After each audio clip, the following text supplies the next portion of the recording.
it can be much easier for people to have a set perspective and then go find the pieces of information they can use to sort of bolster that perspective, which is in many respects sort of contrary to sort of the spirit that the founders of the country had in mind, to have a informed discussion and debate about topics and then come to conclusions. And there are a lot of organizations and institutions who are working to swim upstream against those challenges, better informed debate, both publicly as well as with decision makers.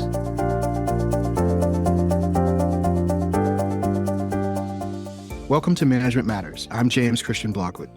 How do we manage public institutions to perform, adapt, and earn trust in an era of constant change? I'm joined by two leaders who have spent their careers focusing on data, accountability, and innovation, Diana Maurer and Kari D'Elia. Diana Maurer is the Director of Defense Capabilities and Management at the U.S. Government Accountability Office and leads the oversight of defense sustainment and readiness issues. Kari D'Elia is the Chief Product Officer at USAFacts on a mission to make public data about our country open and accessible to everyone. Welcome to you both. Thank you. Glad to be here. Yeah, thank you. It's a pleasure. Let's just start with a broad question. In both of your views, what's the biggest challenges facing government or public organizations today? And Diana, maybe we start with you.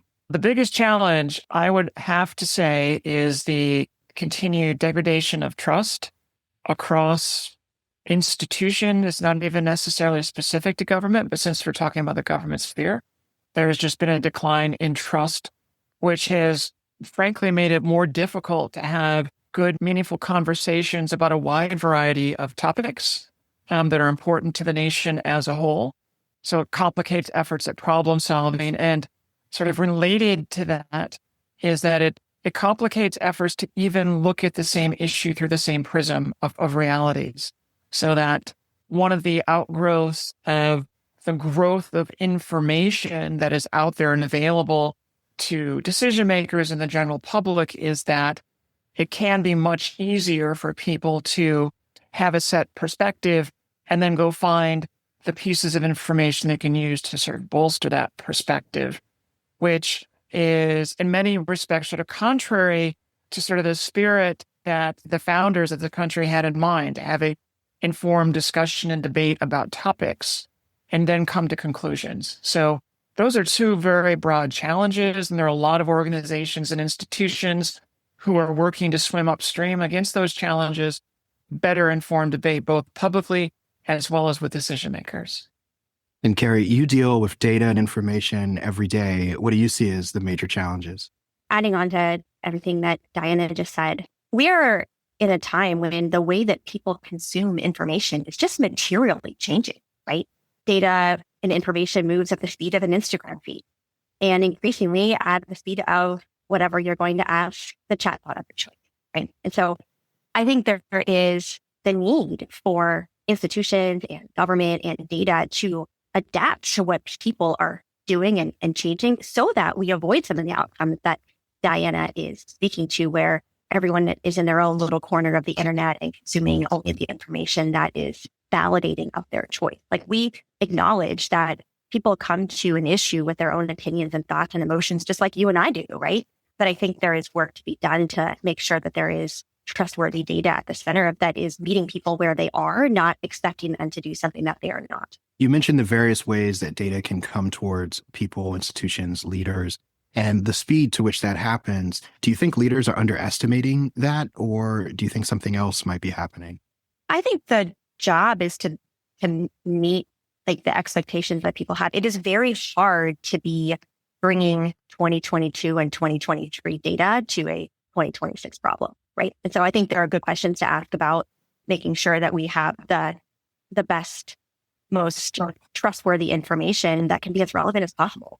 I would definitely agree with that. And in addition to that, some spheres of government have challenges that are, if not necessarily unique, are more salient in terms of what they're trying to accomplish. So I do oversight at GAO of military readiness. We're taking a look at all the military services. And in that regard, decision makers there have no shortage of information. There is no shortage of data. In fact, they have quite the opposite problem. They are drowning in it. The Department of Defense, Department of War, is a massive organization, $1 trillion a year, one of the 25 largest economies on the face of the earth. It's about 2.8 million people, so it's the largest employer in the United States. Just the 700,000 to 800,000 civilians who work there at the department make it the single largest civilian employer within the federal government. So you can only imagine all the information, all the data that they're generating on a day-to-day basis. So it's difficult for decision makers to know what to pull out of this ocean of data. And the sort of a second key challenge that they face is that the mission, right? The mission ultimately in the Department of Defense is focused on either deterrence, right? Which means are bad things not happening?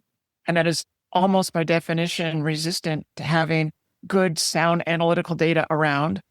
Or they are executing on missions or operations that generates a lot of data. I'm thinking about the ongoing conflict in Iran. But does that, depending on what data you focus on, is that telling a story of success or a story of failure? And so that is also not necessarily salient. And then a third challenge they face is that there's an internal and external component as well. So there's data that frankly just cannot be shared with the public because it's classified. And even internally, the department faces challenges because there are different levels of classification. So they can't share all the data with each other. So this creates some cascading challenges in the ability of decision makers to determine what to focus on and how to have a real decent handle on whether things are trending in a positive direction or a negative direction. That's a good overview of how data might affect very consequential agencies within government. Kari, USAFacts focuses on making government data more accessible to the public. From your perspective, what makes data truly decision-ready for non-experts, and how do product and design choices influence whether people trust or use that data responsibly? At USAFacts, our mission is to help people understand their country and their community through its public data. We spend a lot of time asking ourselves, well, what is in the public discourse? What are the questions people are asking? For which government data can actually provide a good layer of context or understanding. So we think a lot about do people actually want it? Number two, it has to be put into some kind of context. Like it is very well studied that us as humans have a really hard time understanding big numbers or understanding whether it's for political reasons or because the media has such a short window to communicate. There's so often little tiny data points are cherry picked and taken out of context, and it's very hard for people to understand what the data is actually saying. So, for example, we just wrote up a piece this week about military members. How many people are in the military? And it's a very salient question right now with the geopolitical context. And, we'll say something like there are 2.81 million people in the military, and that's slightly greater than the population of Chicago, right? So we'll do the work to put it into context so people actually can understand what that number means, whether it's context in size, whether it's over a time horizon. We think that is very important. Number three, they have to trust it, right? They have to trust that the information is coming from a reliable source. That source isn't trying to speak to them with any kind of agenda, right? There are plenty of places on the internet to get opinion, peddle this fact. Like in order for people to actually trust data and the information, they have to trust the data comes from a trustworthy place. So we spend a lot of time at USAFacts thinking about how to properly do, citations and methodology notes and things of that nature. Not because everyone's going to read it, but because it needs to be there kind of as that security blanket of trust. And then we also spend a lot of time asking ourselves how to make it really pretty sharp, which is the fourth part of it, right? Make it really consumable. And that's kind of the fun part of the role. Kari just mentioned data that people need and making sure that it's given within the proper context. Diana, at GAO, its work is often cited by policymakers across the political spectrum. What practices does GAO use to maintain credibility, nonpartisanship, especially when some of the data or some of the findings that GAO may come out with might be counter to what people might assume or their preferred narratives? We do a variety of things, and I can talk sort of structurally and then sort of on a more individual basis. So we're a nonpartisan independent agency, and we're part of the legislative branch. So we have a statutory foundation that makes us, by definition, independent and nonpartisan. And then we have a number of policies and arguably even more important, cultural norms that sort of drive us to ensure that we maintain that nonpartisan basis. So, for example, within GAO, when we assign teams to work on a new project, we have a conversation around, okay, can you remain politically nonpartisan and can you remain unbiased in your approach to this work? And if you cannot, then there are plenty of other things we can find for you to do, because we don't want anyone to come into something with a particular angle on that. We're also very even-handed by design and how we work with the Hill. No surprise, Congress is by definition a partisan institution, and there's nothing wrong with that. Like that's baked into its DNA. So when we engage with Republicans and we're engaged with Democrats, we treat both sides of the aisle in equal fashion. So we have policies and protocols that we're transparent about. This is how we are going to engage with you. This is how we're going to keep you informed on what we're doing. This is how we're going to publish the results of our work. So that's important. And I think one other thing that I'll highlight, and then I'll stop for now, is that when we are presenting our work, we make sure to stand by it and clearly explain how we got to the findings and recommendations in our report. Because you're right, James, like, as you know, sometimes we issue reports that people aren't necessarily happy with, but we stand up for our work and we say, this is the basis for our assessment. This is why we came to our conclusion, and this is why we developed our recommendations. And part of that is we have extensive fact-checking and a lot of institutional processes to ensure that we have the facts straight so that people can't look at our published reports and say the facts are wrong, because that typically doesn't happen. So usually where there's concern, it's about our interpretation, and that's okay. But again, we're very transparent about why we came out the way that we did. Those things definitely help us with the Hill, with the media, and the general public at large. Kari, USAFacts data is used not only by the public, but I believe by Congress as well. What do you do to ensure the credibility behind the data? We make sure we're fully transparent about how that data is collected and give traces back to the original sources for those who want to go look at it. We only describe the data. We never project. We never use adjectives. We never cast any judgment on the information. People can come to the data with their own opinions and emotions and bias, as we all do as humans, but our job is to just talk about the data so you can use it to hopefully add a layer of, again, just like bedrock fact to whatever you're coming to with. So we actually don't delineate between that process for Congress or that process for the general public. Data collection is one thing and how you use it is another. It's really important, though, to share it. Can you describe how you approach your communication of information and data? Sure. So again, I think the first thing we do is we always focus on what are the questions that people actually have. And then our job is to find the best data to answer that question, to put it in the context, and then to distribute it in the most effective way possible. So we create a lot of content that is on our website that people most frequently find just through basic Google searches or increasingly, through ChatGPT or blog citations, right? We have a newsletter where we have, more than 700,000 people who have subscribed to hear from us every single week, where we put the most relevant analysis that we do every week into that newsletter. We have a YouTube channel where we take some longer form opportunities to kind of explain in kind of more highly entertaining ways, like how we bring the data to life in video. And then we have social channels as well. So again, we really do try to show up in all the places that people are consuming information and news, and not expecting them to come to us or have to go find a government data set on their own. Like, we really believe in bringing it to people through high trust content, high trust data visuals and videos. And Diana, GAO, of course, has long form reports that come out and audit findings, but has done a really good effort in recent years to have different product types and get information out in different ways. Can you talk a little bit about how the GAO is doing that? Yeah, sure.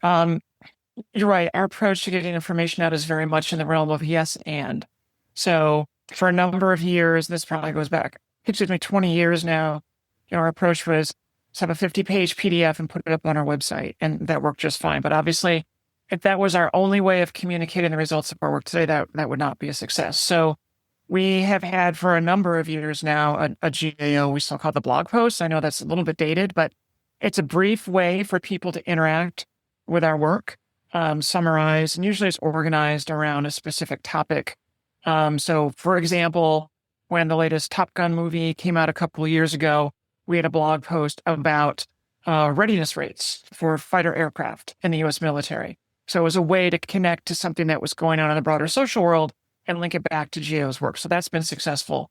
We also do our own podcasts where, different senior executives of the agency will do a short form podcast, maybe talk for like 8 to 10 minutes about a recently issued report. So that is helpful. Sometimes we'll have videos. So occasionally, for example, I've testified, they'll have like a short video snippet of opening remarks and put that up there as a way to transmit what GAO is doing. And we're also experimenting with different kinds of short reports. We want to meet the potential audience and potential consumers of what we're developing where they are, and we're going to continue to experiment in that space. Diana, I love the Top Gun example. At USAFacts, we spend so much time in like pretty heavy data on this integration or health. But I think one of our most popular pieces recently was, we had this piece about like dogs employed by the U.S. government, like dogs with jobs, and that, people are super interested in those kind of things. So you do have to kind of bring the data to where the public is talking about. When the data is good, it leads to good information. And if you're clever enough, you can share it widely and it gets the attention that it deserves. But what about when data quality isn't as good and there's some data gaps? How do you address that when you go about your work? Question to both of you, but maybe we'll start with you, Diana. Yeah, absolutely. That's a key part of some of the work that we do at GAO. Certainly, it's not uncommon in the world of investigations or research to find data gaps. And you always want to balance that with the potential existential terror of, oh my gosh, no one knows anything about anything, right? What we do in our work is we will present the information that is known and talk about what story that does tell you. And then we can give some insights into what that doesn't necessarily reflect on. So for example, when we report data on how frequently the U.S. Navy is able to get its combat ships out to perform missions, we'll talk about the way that they measure it and assess it. And then we'll talk about some of the challenges that the Navy faces. So, to simplify things, if you're talking about a large surface ship like a destroyer or a cruiser, every one of these large ships has dozens and dozens of systems, weapon systems on it. So is it only able to go to sea when all of them are working perfectly? Only if half of the things are working perfectly? Well, how do you draw that line? So there's a lot of detail in any kind of issue like that.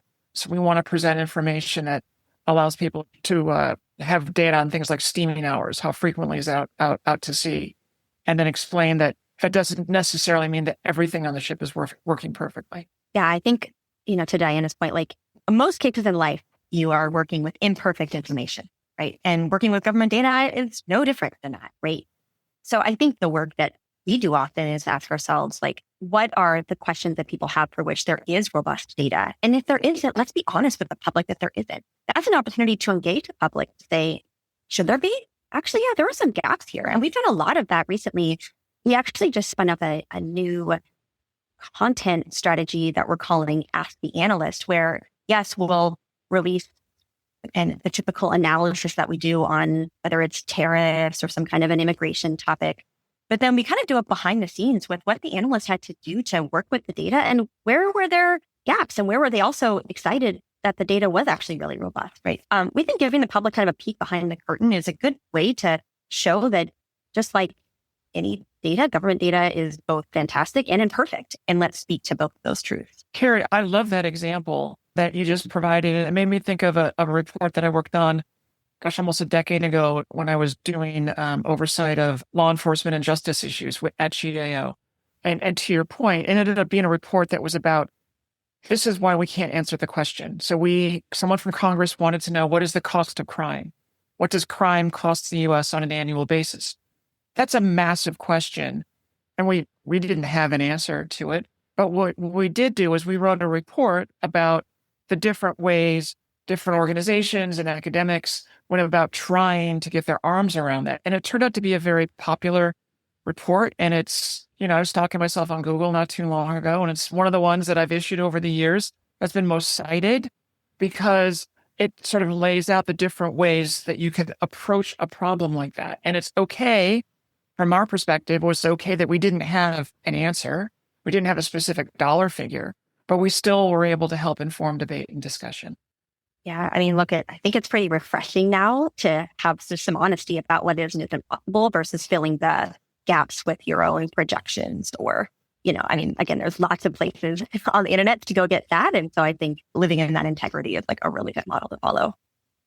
And Kari, how can maybe some of these latest advances in technology like AI help with things that may at one point seem impossible? Are they more likely now, or are we still a ways away?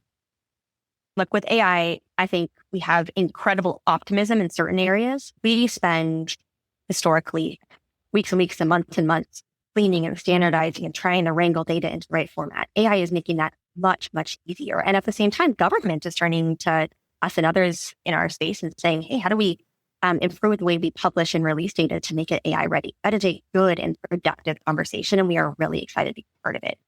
On the other hand, it is very easy as a person to go ask, ChatGPT a question and get a really confident answer. But gosh, does it give all the caveats that Diana just mentioned? Does it fill in gaps? So there's a real product problem that we're thinking deeply about. Like, how do we show up in these spaces with AI ready data, with answers that are as trustworthy and robust as they are in this very non-deterministic way that AI products work, that is very high trust and high citation. And it's an interesting problem and a fun problem, but also a really urgent problem because I think it's one that, we're pretty excited to dig into. I just want to pivot off that just real briefly because I'm of a certain age. So I remember when information became available on the internet, the first web browsers, all of that, 30 or so years ago. And there was a somewhat similar debate and discussion back then. Like, how can you trust all this information that was suddenly, popping up all over the internet? I think that issue is now turbocharged with AI. On the one hand, somebody somewhere has to generate the trusted, accurate, balanced information to feed AI so that people can get answers through AI that can be trusted. But in addition to that, individuals and organizations need better training and better tools to allow them to be constructively skeptical consumers of the results of AI interactions, because I would not want anyone to just rely solely on what's coming out of various AI systems as the answer any more than I would have relied on information that I found on the web 30 years ago. Kari, is there a difference in kind of where data comes from or where it's collected?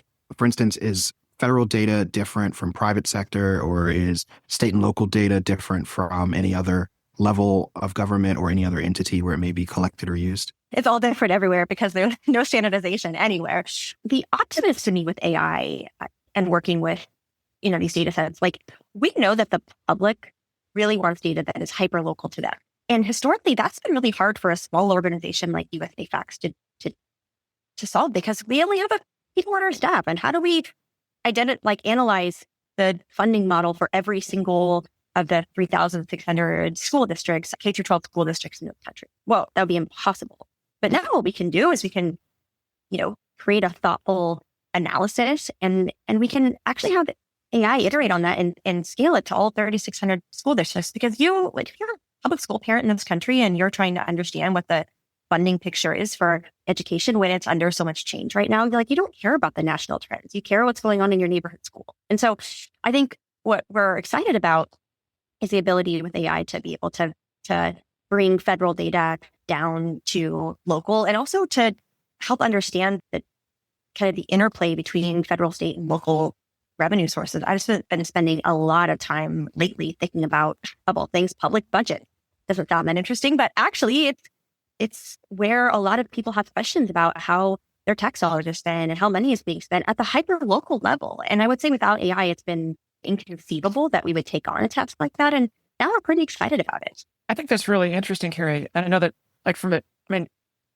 where I work, we're not digging into at the hyper local level, but I can definitively see the value of that, because right now, I think both our organizations have to contend with the very human nature of how people consume and respond to not just information, but to stories. So, for example, people tend to respond to anecdotal things that they see on the news. Here's a 30-second news clip of someone behaving badly or something going wrong. And that can overwhelm their ability to understand and be willing to accept, the quote unquote objective data that shows 98% of the time things are going great. So having that hyper-local data that you're talking about allows you to bring that story to life in the place where people actually live and work or go to school in a way that a statistic about the percentage of people who are getting access to a benefit or something on a national level is just really not going to resonate with people. Yeah, hyperlocal data, standardization of data really sounds like a management challenge. Diana, my last question to you, if you could champion one data reform that would most improve decision-making and transparency over the next decade, what would it be? You have to sort of almost flip the lens on that, because the amount and the nature of the data and the data sources continue to evolve at such a rapid rate.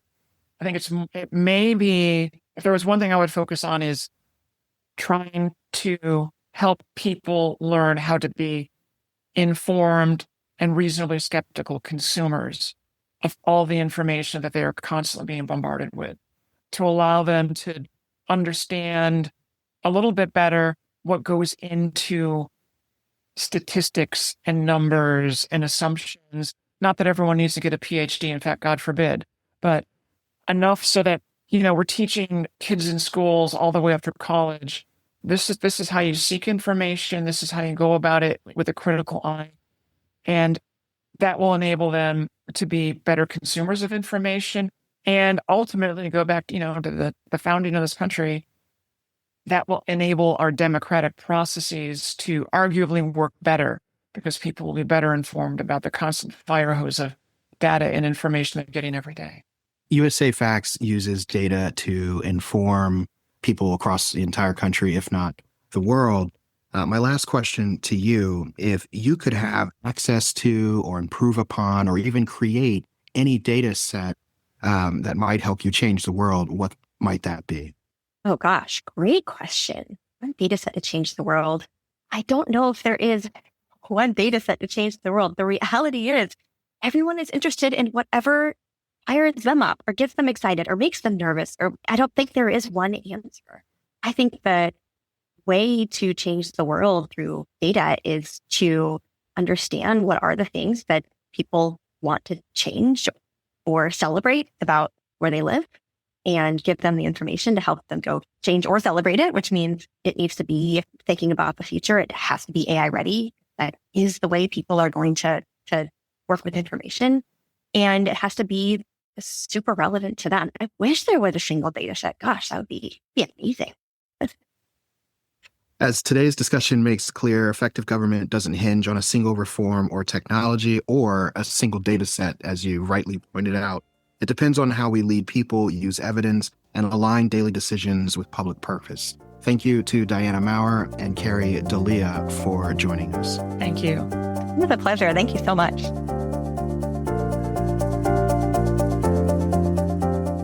Management Matters is a presentation of the National Academy of Public Administration, produced by Lizzie, Alwan, and Matt Hampton, and edited by Matt Hampton.